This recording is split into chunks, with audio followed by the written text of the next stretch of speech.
Olá, sejam todos bem-vindos. Eu sou o professor Gerry, professor de Geografia.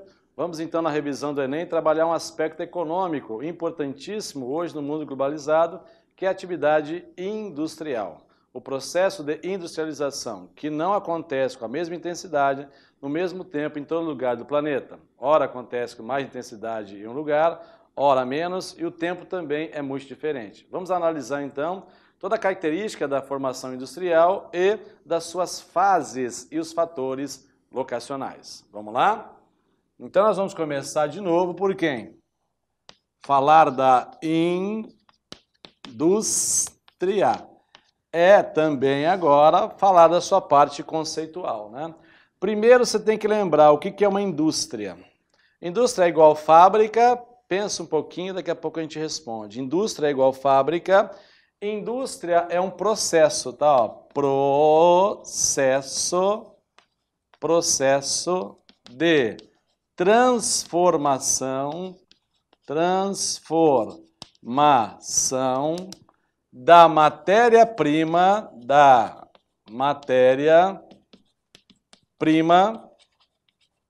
em um produto utilizado pelo homem. Então nós temos esse cara chamado de indústria. Então é a transformação da matéria-prima. Então a pergunta seguinte é justamente essa e vocês vão saber me responder com uma certa facilidade. Como se transforma a matéria-prima? Então, aqui, essa transformação passa por 3 etapas. Então, nós temos aqui 3 etapas dessa transformação. A primeira etapa é o cara chamado de artesanato. Professor, qual é a característica marcante do artesanato? A característica marcante do artesanato é você usar ferramentas simples com pouca divisão do trabalho. Então, nós temos aqui o uso de ferramentas simples. E quase você não tem divisão do trabalho. A expressão era verdadeira, ou 100% verdadeira. Filho de peixe, peixinho era, porque filho de ferreiro, ferreiro seria. Filho de sapateiro, sapateiro seria. Né? E nós sabemos que no momento do artesanato, o nome era importante. Aquele que fez colocava o seu nome, e dependendo do seu nome, o valor da mercadoria era maior ou era menor. Se você reparar bem no mercado hoje, qual é a tendência das grandes marcas? É tentar novamente humanizar aquelas marcas. Por isso que você contrata uma pessoa famosa para fazer propaganda daquele produto, associar o produto a uma pessoa, e nesse caso uma pessoa famosa. Então, artesanato, uso de ferramentas simples, baixa produção, porque eu não tinha um mercado consumidor tão consolidado como eu tenho agora. Né? Então, da onde saiu o preço de uma mercadoria? Do tempo que ela levava para ser produzida, o tempo desprendido para aquela atividade. Quanto mais tempo, mais valor tinha o produto. Time is money. Né? Muito bem. Depois nós temos aqui um outro cara, além do artesanato, um cara chamado de manufatura. A manufatura. Professor, o que muda então na nossa vida com a manufatura? Ainda eu preciso de muita força de trabalho, é verdade, mas já começo a fazer uma divisão do trabalho. Se eu quase que não tinha no artesanato, na manufatura eu passo a ter, não é? A partir de quem? Do uso agora, ó. Uso de, não é mais ferramenta, tá, gente? Uso de máquinas. Uso de máquinas simples. O uso de máquinas simples. Professor, E onde estavam agora essas máquinas? No único e mesmo lugar. Que lugar é esse? A fábrica, não é? Então, fábrica é o espaçamento onde você reúne máquinas e operários. E quando aquilo se transforma numa indústria? Quando o operário começa a operar uma máquina e transformar a matéria-prima.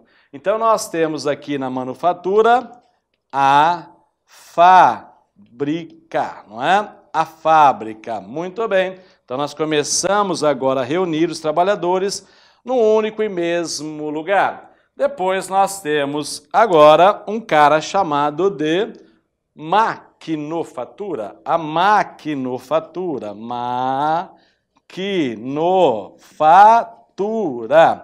Professor, o que acontece então na maquinofatura? O tempo passa, a modernidade acontece e a produtividade aumenta também. Haja vista que a sociedade aumenta as suas necessidades e eu tenho que satisfazer as suas necessidades. É claro que para isso eu vou criando em você a necessidade que você não tinha, de um produto novo que eu inventei e convenci você a comprar, porque você admite agora que você não pode viver sem ele, né? Então nós temos a maquinofatura, o uso de máquinas modernas.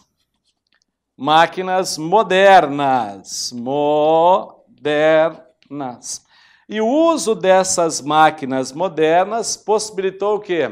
A especialização da força de trabalho. Então, o cidadão já não faz mais o todo, perdeu a visão do todo, só tem a visão agora do particular. Lembra que Karl Marx, o grande crítico do capitalismo, dizia sempre o quê? Não é? Que havia sempre uma luta de classe, é verdade, a burguesia contra o proletariado. Prole não tem nada além dos seus filhos para que os filhos pudessem trabalhar.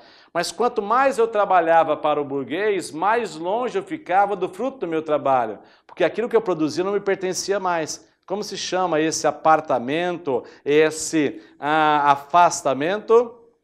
Isso mesmo, você vai ficar alienado, a alienação dessa força de trabalho. Então, artesanato, uso de ferramentas simples, manufatura, eu não consigo usar mais ferramentas, agora eu era dono da ferramenta, eu trabalho para alguém que tem uma máquina. E a máquina mais moderna, fazendo com que haja uma especialização dessa força de trabalho. Especialização da força de trabalho, tá? Então tá aqui os 3 estágios, 3 etapas da transformação da matéria-prima. Esses caras nós chamamos então de meios de produção. O meio, artesanato, ferramentas simples, máquinas mais modernas. Não se esqueçam que nós temos, além dos meios, nós temos também os modos, né?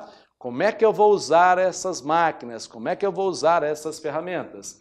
Então, nós temos aqui para recordar os modos, não é? Os modos de produção. Os modos de produção. Se ali eu tinha os meios, agora eu tenho os modos. Os modos a gente vai colocar então, e só relembrar, não é? De um cara chamado de toyotismo. Não, desculpem. Não é o toyotismo, é o taylorismo primeiro, tá? Taylorismo. Então vamos lá, ó. Então nós temos aqui o taylorismo. Taylorismo. Muito bem. Um cara que escreveu um livro chamado de Organização Científica do Trabalho. Vou lançar um desafio para vocês. Como, se você é empresário, como você faria para produzir mais sem comprar mais máquinas? Como você faria para produzir mais sem comprar mais máquinas, sem contratar mais funcionários, sem pagar um salário maior para esses funcionários também? E sem aumentar o turno desses funcionários? Eu não posso pagar hora extra. Como é que você faria para aumentar a sua produção ou produtividade? Pensa um pouquinho. É isso mesmo, uma organização científica do trabalho. Ele tinha um temor, ele tinha um horror a quem? Ao tempo morto. Quem era o tempo morto para Taylor? O cidadão estava aqui, só que a matéria-prima estava aqui na fábrica. Então ele saía de onde ele estava para pegar mais matéria-prima. Esse caminho de ida e de volta era o tempo morto, que era o tempo que ele não estava produzindo. Então, como eliminar o tempo morto? Organizar, dispor melhor funcionários e máquinas, fazendo uma melhor organização. Então, no Taylorismo, nós temos uma característica marcante, que é a divisão do trabalho. Divisão do trabalho. Trabalho. Ou, se você quiser colocar, divisão de tarefas, né? Nós vamos criar, então, a figura de um cara chamado de gerente. O que é o gerente para essa empresa? É o cara que pensa. Então, o gerente é o cara que pensa. É o cara que vai te dar a ordem. E quem é o cara que cumpre a ordem? É o operário. Operário. E o operário executa. O operário executa. Enquanto o gerente pensa, o operário executa. Quem é que você acha que ganha mais? Aquele que pensa ou aquele que executa? É aquele que pensa. Por que você estuda? É para pensar, não é só para executar, né? E o sonho daquele que executa é um dia pensar. E o sonho daquele que pensa é um dia ser dono da empresa. E é assim que o capitalismo vive em você, na cobiça, né? Na perspectiva de mudar a sua realidade, e mudar a realidade envolve um aspecto econômico. Então, o operário se dedica só a uma coisa. Por exemplo, né, apertar um parafuso. Mas por que eu tenho que apertar esse parafuso? Eu não paguei você para pensar, paguei você para apertar o parafuso. E como convencer as pessoas a apertar um parafuso cada vez mais rápido? Eu não vou aumentar seu salário, mas eu posso combinar com vocês de dar uma premiação de produtividade. Quem produzir mais no final da jornada vai receber um prêmio, que poderia ser um prêmio em dinheiro também. Então, o que acontecia entre os funcionários? Uma competição. Quem ia apertar o parafuso mais rápido para ganhar, portanto, aquele prêmio. Não era uma hora extra, mas era um prêmio de produtividade. Até hoje tem empresa que realiza a mesma tática, né? Então, o Taylorismo, uma divisão de tarefas, gerente pensa, operário executa para eliminar o tempo morto, e nós temos uma organização. Organização científica do trabalho, não é? Uma organização científica do trabalho. Trabalho esse cada vez mais especializado, né? Muito bem. Passa o Taylorismo, nós vamos agora para um cara chamado de Fordismo. Todo mundo lembra dele, um cara famoso, o Henry Ford. Famoso por quê? Pela indústria Ford. Qual era o sonho de Ford? Vender um carro. Qual carro? O seu modelo. Aquele famoso modelo T. Qual a cor? A sua cor, de cor preta. Então ele queria uma padronização, ele queria uma produção em massa. Então, o que o Ford fez? Ele vai agora evoluir, né? Ele vai desenvolver a teoria de Taylor, também procurando minimizar o tempo morto. E qual seria o melhor jeito de você eliminar quase que completamente o tempo morto? É não permitir que o funcionário saia do setor onde ele trabalha. Por quê? Porque a matéria-prima vai até ele. Mas como é que a matéria-prima vai até ele? Você não precisa se ausentar dali. Isso mesmo que você pensou e que você lembrou. Nós vamos criar uma linha de montagem. Então, Ford vai criar uma linha de montagem. Uma linha de montagem. Lembra daquele filme, né, do Chaplin, Tempos Modernos? É aquele que você pensou mesmo. A esteira passa, ele aperta um parafuso. Tem que ser rápido, porque a esteira passa rápido também. Então, é o dia inteiro repetindo a mesma operação. Então, além da linha de montagem, nós temos uma produção em massa. Quer dizer, quanto mais eu produzir, mais vai ficando barato essa produção, vou aumentando o meu lucro. Uma produção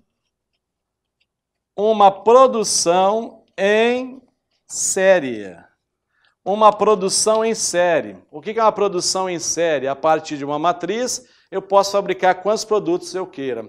Por isso que normalmente o produto de lançamento é um pouco mais caro. Depois ele vai barateando, na medida que eu vou produzindo um pouco mais. Então, uma linha de montagem, uma produção em massa e uma produção em série, a partir de uma matriz, um igualzinho ao outro, uma padronização. Só que aí, o Ford tinha um problema para resolver, qual era? No Fordismo é assim, se produz primeiro e sai vendendo depois. Mas qual o risco que eu corro? Não conseguir vender. E se eu não vender, vou ter que fazer a promoção, liquidação, queima de estoque. O lucro que eu almejava ter vai ser um lucro menor. Ainda continua no lucro, mas um lucro menor. Então nós temos aqui para o Fordismo grandes estoques. Porque os produtos lançados, nem sempre alguém perguntou para você se você queria. Ele simplesmente foi lançado. Depois eu fiz uma propaganda interessante na televisão que te convenceu a comprar. Na verdade, a propaganda não te vende nada, né? Ela vende uma ideia para você. Aí você materializa a ideia na loja comprando aquele produto. Então você tem grandes estoques e normalmente, numa crise econômica, o estoque fica encalhado. Aí tem que fazer alguma coisa para vender. E eu já antecipei matéria-prima que eu gastei, energia que eu gastei, salário que eu gastei. Então é uma produção cara. Muito bem. Aí nós vamos para a terceira forma, né? Vou colocar só os três mais famosos. Nós temos agora o toyotismo. Nós estamos falando agora não mais dos Estados Unidos, estamos falando do Japão. E o Japão na década de 50. Lembra que o Japão é um arquipélago, né? Um conjunto de ilhas, um país de pequena extensão territorial. Pequena extensão territorial. Então eu não posso ter grandes estoques, porque eu não teria nem lugar para ter esses grandes estoques. Então a gente vai ter que produzir um sistema um pouco mais adequado. No toyotismo nós temos uma produção flexível. Uma produção flexível. Flexível por quê? Vou produzir na medida da minha demanda, não é? E normalmente eu posso produzir depois de ter comercializado, para não ter o estoque, ou chamado estoque mínimo. Então a produção é flexível e o trabalhador passa a ser flexível. Eu passo a valorizar mais o criativo, menos o repetitivo. Vamos marcar agora, pensa bem comigo, qual que é a diferença marcante entre a indústria americana e a indústria japonesa? Pensa comigo. A diferença marcante é que o americano pensa no produto e o japonês pensa na produção. Como produzir esse produto de um jeito mais barato, minimizando o custo e, por extensão, aumentando meus lucros. O americano é sempre na novidade, sempre no novo produto, criando, alimentando uma sociedade de consumo. Então nós temos uma produção flexível, um trabalhador flexível também, né? E nós temos uma produção chamada de just in time, o tempo justo, né? Que é entrar a matéria-prima, sair o produto pronto e acabado e, se possível, já comercializado. Então, nós temos aqui como característica marcante do toyotismo poucos estoques, não é? Poucos estoques. Então, é uma produção mais ajustada em momento de concorrência e em momento de globalização. Então, nós temos aqui basicamente três modos de produção. O taylorismo, o Fordismo e o toyotismo, cada qual com as suas características. Muito bem. Falando então de indústria, a pergunta é essa, não é? O que exigiu a industrialização? O que exigiu a industrialização? Ela exige algumas coisas, né? Então, primeira coisa que ela exige é o quê? Fornecedores. Fornecedores de matéria-prima. Matéria-prima. Por isso, para os europeus, a África foi tão importante, porque seriam os fornecedores de matéria-prima. O que nós fomos quase a nossa vida toda em relação aos europeus? Fornecedores de matérias-primas, compradores de produtos industrializados. Então nós temos uma relação conhecida como DIT, a Divisão Internacional do Trabalho. Os mais ricos industrializados produzem, vendem o mais caro.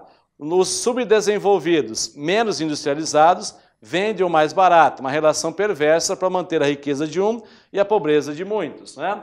Então, fornecedores de matéria-prima. O que mais que eu preciso? É claro, sem isso não pode acontecer a industrialização. Um cara chamado de capital, né? Então eu preciso de capital, capital acumulado, que pode ser de uma atividade agrícola ou pode ser de qualquer outra atividade, comercial, por exemplo. Então, fornecedores de matéria-prima, capital, o que mais que eu preciso? É claro que eu preciso de mão de obra, né, gente? Preciso de mão de obra, não é? Mão de obra. A princípio, a mão de obra deveria ser o quê? Numerosa. Porque toda força de trabalho numerosa passa a ser uma mão de obra mais barata. É o que nós chamamos de exército de reserva de mão de obra. Porque se você tiver um montão de gente procurando emprego e você ofertar menos vagas, conclusão, o valor do salário tende a baixar, porque vai aparecer alguém que queira fazer o que eu faço ganhando um salário menor, né? E para a empresa é melhor pagar menos do que pagar mais. Então eu preciso de fornecedores de matéria-prima, preciso de capital investido, eu preciso de mão de obra, preciso mais do quê? Preciso, é claro, né, gente, de transporte, para favorecer o ir e vir de pessoas e de mercadorias também. E eu preciso de um cara importante, é claro, não posso esquecer, de mercado, mercado consumidor. De gente com dinheiro e gente com vontade de comprar, não é? Nós temos no Brasil hoje uma classe média madura. Classe média madura é pronta para o consumo, né? Se você pegar a China, tem uma classe média madura imensa. A China tem uma classe média madura mais do que a população inteira do território nacional, pronta para o consumo. Então, o mercado consumidor passa a ser importante. E um cara que hoje é o fiel da balança, em termos econômicos e ambientais, que é energia. Energia. Então, o que nós temos aqui que a industrialização exigiu? Fornecedores de matérias-primas, capital, mão de obra, transporte, mercado consumidor, energia. Todos esses caras formam o que nós chamamos de fatores locacionais. Fatores locacionais,